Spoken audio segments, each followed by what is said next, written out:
대장동 의혹 윗선 수사의 핵심 고리로 지목된 유한기 전 본부장이 숨지면서 검찰 수사가 차질을 빚게 됐습니다. 일각에선 특검 요구가 더욱 거세질 전망인데요. 취재 기자 연결해서 자세한 상황 알아봅니다. 손여정 기자.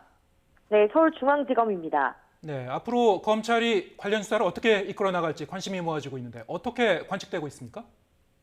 네, 유한기 전 개발사업본부장은 어제 새벽 극단적 선택을 암시하는 글을 남기고 자택 근처에서 숨진 채 발견됐는데요.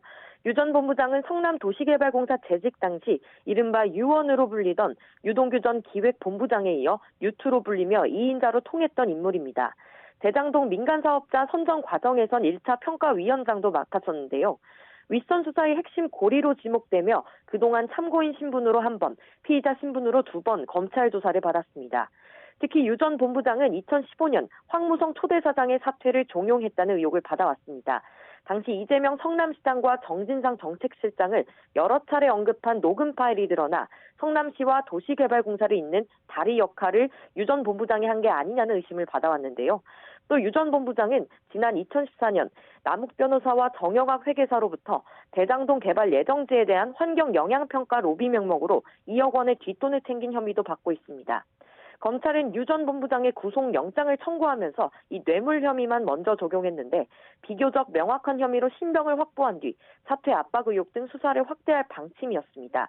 하지만 유 전 본부장이 영장 심사를 앞두고 돌연 숨지자 검찰도 당혹감을 감추지 못했는데요. 따라서 윗선 수사도 차질이 불가피할 전망입니다. 검찰은 오늘도 참고인 조사 등 예정된 일정을 그대로 진행할 방침입니다. 어제 화천대유 대주주 김만배 씨의 누나이자 선화동인 3호 소유주인 김모 씨가 참고인 신분으로 출석해 대장동 사업에 관여한 배경 등을 진술한 것으로 전해졌습니다. 앞서 검찰 수사팀의 집단 감염과 핵심 피의자의 사망, 또 연이은 구속영장 기각으로 검찰 수사에 대한 불신이 커지는 상황인데요. 여야 두 대선 후보가 모두 특검을 주장하고는 있지만 정작 특검 임명 절차와 수사 기간 등을 고려하면 사실상 내년 3월 대선 전까지 결론이 나오기 힘들다는 분석도 나옵니다. 지금까지 서울중앙지검에서 전해드렸습니다.